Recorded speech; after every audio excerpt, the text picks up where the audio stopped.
And I have the pleasure of introducing another wonderful friend of mine, Jocelyn Hastie. And you know, when I first met Jocelyn, I thought, man, she is a fierce competitor. And she was. It reminded me of many of my friends that are fierce competitors and myself, just the way she approached contests and how hard she worked to get things done.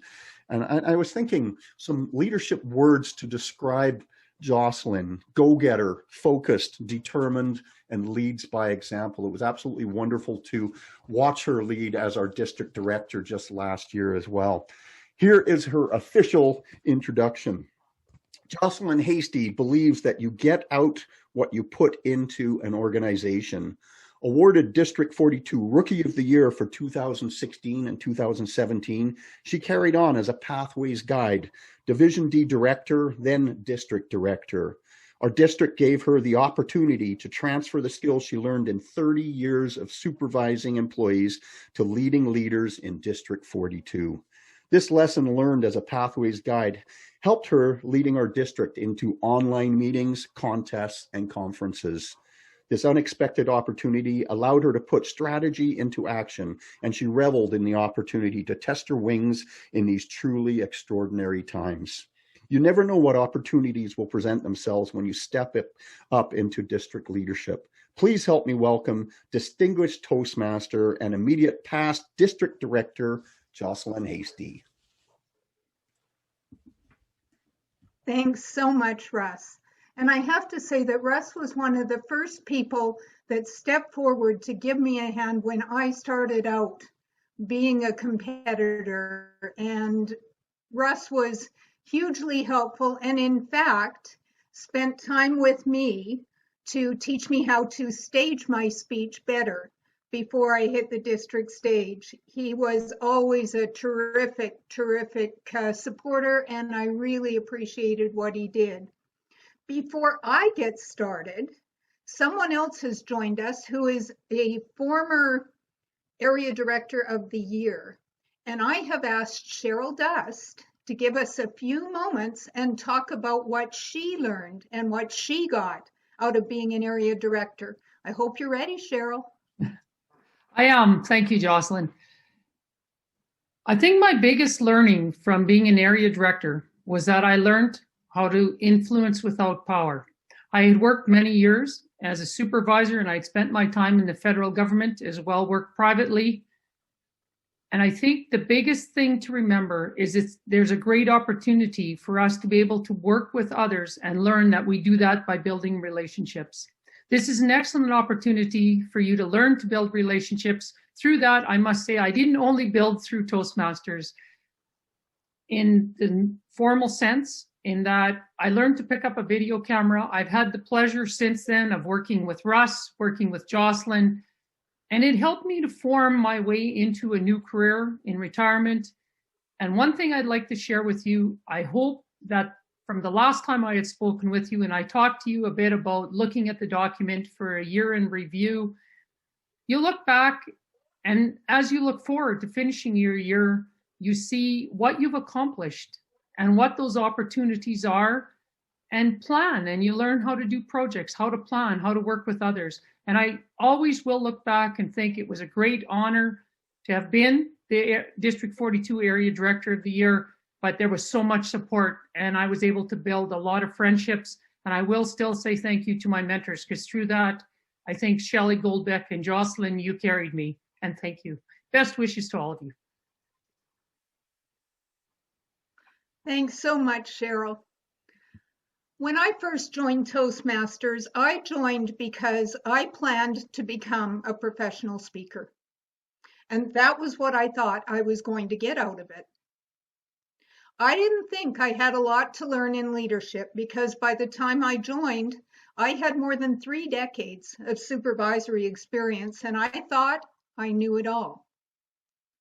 Surprisingly enough, I found out that teachers are everywhere.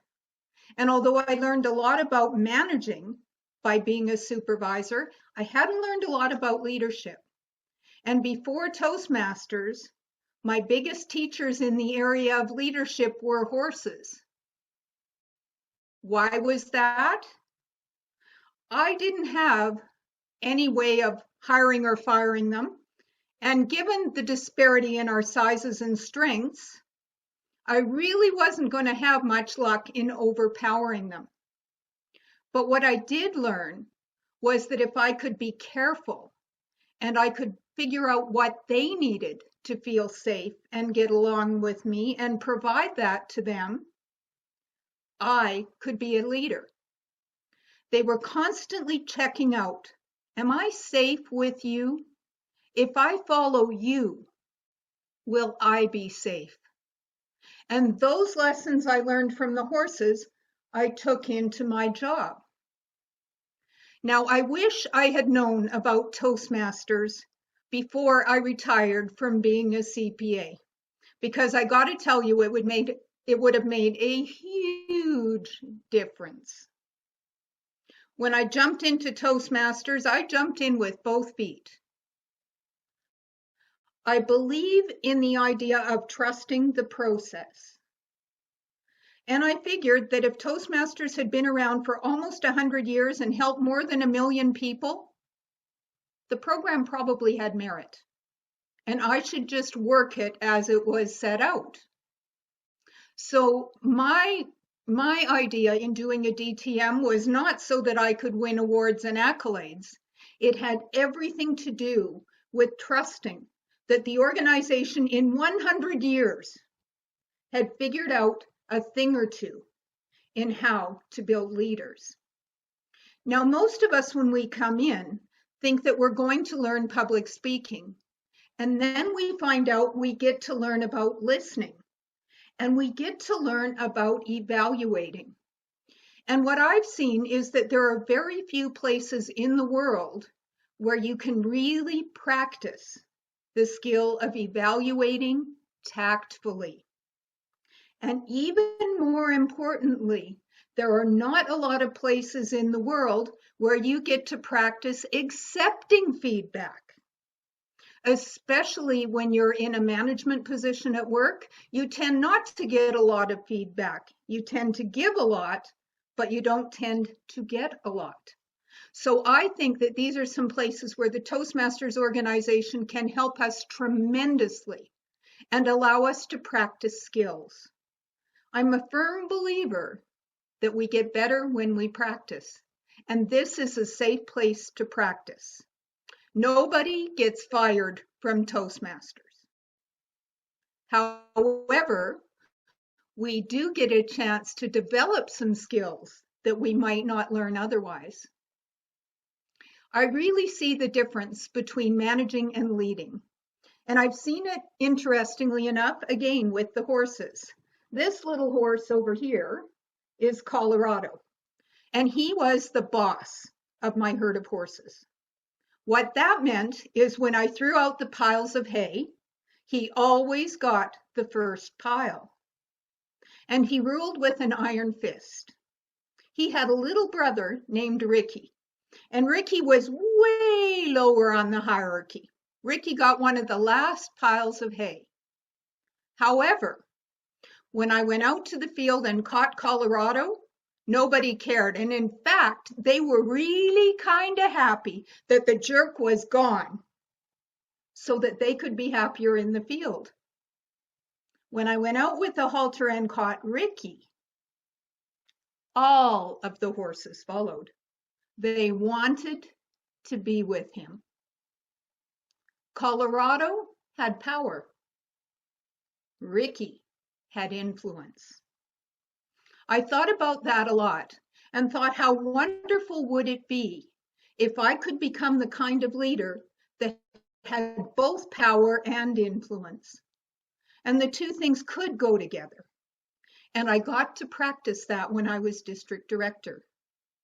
Now, I never dreamed when I became a pathways guide that it would be nearly as important as it was to develop the skills of understanding how our district dealt with the concept of technology and going online. Fortunately, through being a pathways guide, I got to understand how important it was to make sure that the core concepts were covered and covered well, and that the bells and whistles could come later.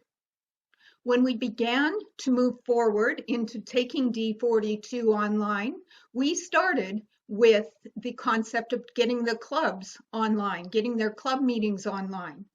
Then once our members developed comfort in attending those meetings, all of a sudden taking the contests online didn't seem too far a stretch because we'd practiced. And I see that in our development as Toastmasters. When we start out, we come in as members, and then we decide to lead. So we take on roles as club executives. Throughout this time, we are learning to lead members. When we take the step forward into district leadership, probably first as an area director, we get the opportunity to lead leaders. And that is a different thing. Throughout all of this, we're building our skills bit by bit. We're here today to summit. And you don't start on the top of the mountain. You start at base camp. And very fortunately for us, Toastmasters gives us a program where we can develop our skills over time. For me, the real beauty of the Toastmasters program is self-paced. Now, I personally chose a pretty quick pace up the mountain, and I don't recommend that for everybody. And I had the advantage of being retired. I didn't have a job to go to every day, so I dove into Toastmasters in the deep end right away. I love the idea that it's self-paced, and it did allow me to do it the way I did it. But it also allows all of you to select your own pace. Now, I'm not a herald that is going to go any further into world headquarters, but I am very glad that I've had the opportunities I have had within our district. I would really like for those that are area directors and division directors this year, if you could make some notes in the chat about some of the wonderful things that you learned throughout your time in district leadership.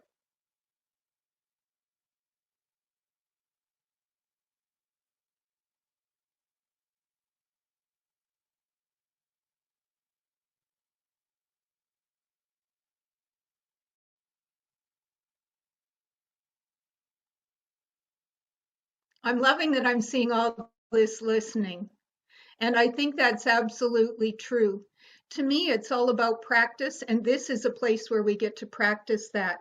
Randy, can you call on a few of the people that are making these notes in chat to talk a little bit about what they're putting in here? You guys are probably tired of listening to me, and it's time we hear other voices.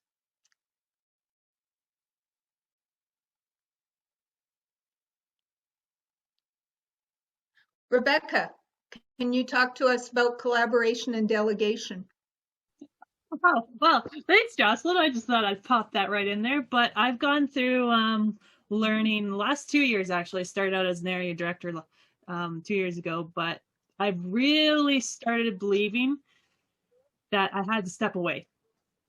And I'd had to let my area directors lead. Like this year, I'm trusting them because they have grown up wonderfully. I'm trusting them to run their own contests and everything. So I'm trusting them to take on the lead. And I'm also doing the same thing. I'm applying the same principles starting at my home club too. So I'm taking what I'm learning as the district role at my home club. But what I'm really learning is I'm the type of person that used to try to take everything on. But I'd rather have that shared amongst the team. And it's much easier and it's funner that way. Awesome. Thank you. Vince, can you talk about courage?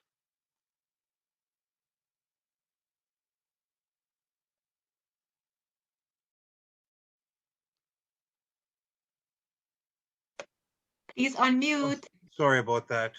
Vince Oliverti, He's on Division mute. Director. Although I've had the opportunity to work across a lot of different industries, from the bottom all the way up to being an executive director, the one thing that I realize is that it's important when you go into a new role, to just be open. In other words, realize that you only know so much. If you look at a cup, for example, and what I know, I can only fill so much of the cup. And it takes a great deal of courage to realize that there's a tremendous amount that I didn't know when stepping into the division director role, and to be open to what other people have to say and incorporate things accordingly to enhance my learning first and foremost, to enhance my leadership skills, and model that behavior accordingly to my ADs so they can do what they need to do in order to serve their areas and their members as well. So it's about realizing that you don't know everything, and to learn as much as you can and have the courage to step into your power. Mm-hmm. Thanks. I think as I look back on what I've learned in Toastmasters and in my life, for me, having the opportunity to help someone else grow has been tremendous. I have absolutely loved telling people that I see something in them and supporting them. I've talked before about there being two ways to lead. You lead from the front and you lead from behind. And I'm a firm believer that leading from the front means that you lead by example, that you don't ask anybody to do anything that you wouldn't be prepared to do yourself, that you stand up and you, as Harold said, have the difficult conversations when they're necessary, and always do it with love. For me, I make absolutely certain when I'm giving anybody feedback that I'm really clear on what my intention is, and that my intention is to help them. And I find that when I'm really clear on my intention, it helps them accept something that might not be so pleasant. And always with love, always with accepting that people will show up with where they are. This is a self-paced program and peer supported, so that we're all in this together. I think for me, one of the very biggest things I learned was just how caring the people in Toastmasters are. These are people that are committed to their own personal development and the development of others. This is different from a lot of people in the world who don't seem to or haven't accepted that that's where they are, or don't have that as their real focus. We have chances to practice leadership, all of us, every day. If you have any friends, if you have family, if you have pets, you have the chance to practice leadership. The difference with Toastmasters is that it has been developed specifically to grow those skills.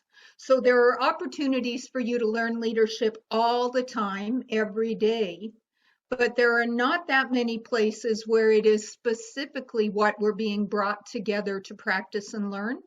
And to me, that is the real bonus here with Toastmasters. In many other organizations, for example, Rotary, that Rebecca is a member of and who I've done some work with, the skills can be grown organically, but they're not the specific target. We at Toastmasters are brought together because this is where leaders are made. Does anybody else have more to add on what it is they hope to learn by taking these steps forward into leadership, have learned or hope to learn? Not a race, but a journey with relationships being built, Irma says. I have a funny story with Toastmasters.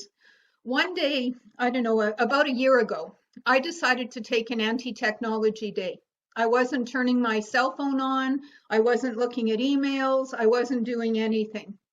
And there were a whole group of Toastmasters that had been trying to get a hold of me for one thing and another during the day, and I hadn't responded to anybody. So the vine started to buzz and people started to get worried. And finally, around 10 o'clock that night, I thought, well, I better check in just in case something big has gone on that I need to know about. And I ended up calling Cheryl Dust, who's on here, because I found out she was on her way out to the farm because they were going to make sure that I wasn't lying injured in a field somewhere because no one had heard from me. That is the kind of organization we have here, where there are exceptional individuals that care about each other, that care about our own personal development, that care about the personal development of other people. This is a self-paced program. Jeanette Jenkins said, "You get out what you put in. If you want more, give more." I think all of us are here because we both want to give and receive. We want to learn to be better leaders. We want to expand our skills. This gives you an opportunity to lead leaders, not just lead members. And I invite everyone here to continue to look for those opportunities. I'm done a little early. Do we want to take some questions?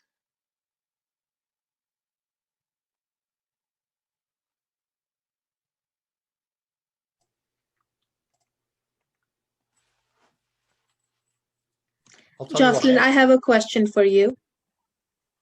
Yes, Ruby. It's on your message of you get what you put in. If you want more, put in more. My question to you is, what about our inner saboteur? And we have, each one of have this, when we have already done a lot, the inner saboteur does, you're not done enough. You haven't done enough because your clubs are not reaching that success. What would you say for us? What is your advice? My advice is that it can be very frustrating when you are in these leadership roles, when not everybody is willing to put in as much as you are. And I think one of the big things I had to learn was that I have my own standards. And for me, because I'm not out in the working world, I don't have a full-time job, I have lots of time to dedicate to Toastmasters, but not everyone else will. It is a self-paced program, I've said that before, and not everyone will have the same dedication to results that I do. And I cannot force them to want to do more. What I can do is make sure that they understand what benefits are available to them, and then let them choose. I can't want it more for them than they want it for themselves. I certainly can support them, and I agree with the inner self-saboteur. I also have a saying that I've used. I actually developed it for Cheryl Dust, and that is, excellence is always adequate. Perfection is not required. So we don't need to be excellent. And in fact, Toastmasters is our playground, our sandbox, our putting green, our driving range. It's the place where we practice so that we can take our very best out into the world. And I encourage people just to take a step forward, give it a chance. Even if you don't win the medal, if you've learned a good lesson, it probably has been worth the effort. All right, we have a question. Prove yourself saboteur wrong. We have a question in the chat room for you from Randy Mouse. What is a good way to approach people who don't necessarily see themselves as leaders, but others around them see their potential as a leader? I think for me, it is just talk to them about their potential. Just let them know what you see in them. And for me, it's about specific actionable stuff. So it isn't the generalities. It isn't, I just think you're the most amazing person in the world, but it's about specific actionable stuff that you see in them. When you did this, it showed me that you have leadership potential. So it's about specifics rather than generalities.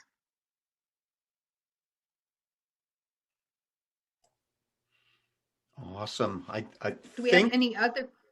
yeah, if there are any other questions, does somebody just want to go on camera and say it? There's nothing else in the chat room that I can see. I think Randy had one. Asked and answered. Oops, never mind. I don't want to put my camera on, but can I just say something? This is Dawn. I'm with B18. Sure, Dawn. I just think that everybody needs to take a moment to hug themselves and remember that they're doing the best they can with what they have. I'm sorry, you've moved me to tears. But just don't beat yourself up. You're doing the best you can with what you got. And don't let that inner saboteur tell you otherwise, because it's not true. Okay. Yeah. Sorry. And we are all on different paths, Dawn. And the more we can support one another and recognize that we set our own paths. And I encourage you all to look at the people around you and ask for support when you need it. I learned that one the hard way, in that I was always pretty self-sufficient and really prided myself on not asking for help. And when I got very, very sick about 6 years ago, and I literally could not get through life without having people help me, people did step up. And something that I've said in the speeches is, I thought if I was weak, or I thought if I asked for help, I was weak. And I thought people would run, and they did. But they ran to me, not away from me. So we are all in this together. We are here to support one another. It is one of my very favorite things about Toastmasters, that this is a place where that is possible, where it is people who are looking for personal development and being of service to others. And I love being here, and I love being part of the leadership team and being able to shape where this district and this organization are going. And I hope that all of you are willing to take that step forward to continue to look at where you can be of service to others and learn from being of service to others, because it doesn't need to be mutually exclusive. Those things can happen together. I see my time is up. It's been a delight to be with you all today. Most of you I've met before. For those I haven't, I can't wait until COVID is finished and we can all be in the same room and carry on with helping and learning from one another. All right, show her some love. That was absolutely fantastic, Jocelyn. Thank you so much. And you know, you shared the one story about people that were going to come out to the barn to check on you. And then Dawn made the comment about it, working with what you have and everything, and that's okay, and don't let people beat you up. And I think they tie so closely together. We have to remember to check in on each other. We're not in this alone. We're a team, a whole team, and it's not just a division director looking after their area directors. It's all of us looking after each other. So thank you both for that point. Another great leadership attribute that you have, Jocelyn, that I loved is, you know, the answers are in the room and listening to your team, and you opened it up and got everybody involved. So thank you very much. That was just beautiful.